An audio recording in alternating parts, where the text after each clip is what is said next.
Welcome to my kitchen. I've got two guests in my kitchen. I'm here with my best friend, Stevv Mac, and my other best friend, other best friend, JonYe West is what I'm gonna call him for the rest of his life. JonYe West. So be it, man. So be it. John's podcast that he's been working on, actually, I guess for the last year. Pretty much, yeah. So tell us the name of that podcast. Okay, it's called the Kleio Files, Kleio. And it is a sci-fi narrative-based podcast. So it's not one of those situations where like you interview somebody and you talk about things. It's more of like imagine a movie audio only though, like back in the day when people just sat by a radio and listened to radio shows. But yeah, the goal is to get listeners to unplug from the world they're in at the moment, in a picture for people in their brains. Which requires a bit of imagination and creativity on the listeners. And the story is about... So think Atlantis. Yeah. A team of historians from the UK go to this site. It's somewhere below the Indian Ocean or like near there, and find a lost world that people think exists that used to be like, on the surface of the world, and then has since disappeared. And so that is the starting point of their journey to find the lost world. What made you go in that direction for your podcast?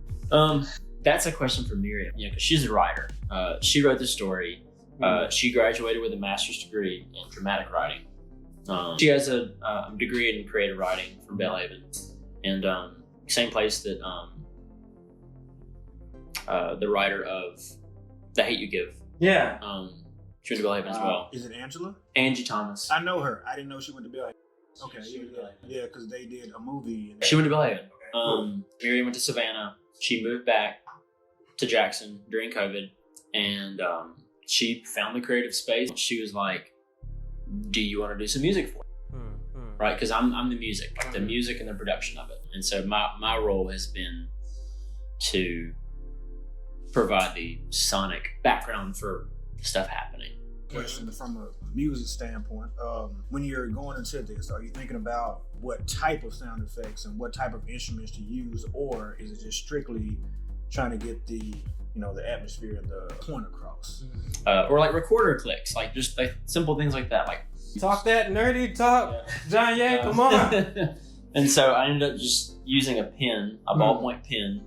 I clicked it and transposed it down a few steps, and it became a little girthier like sound of a thick button being pushed on a recorder. A pen click is what you're hearing as the recorder click. Yeah. Really informing a lot of the artistic direction. Sure, right, making sure that what she writes comes to life. Yeah. You've been doing it. Been doing it, been trying at least. Shout out to JonYe doing his thing. I'm just so proud of you, brother. Thanks, man.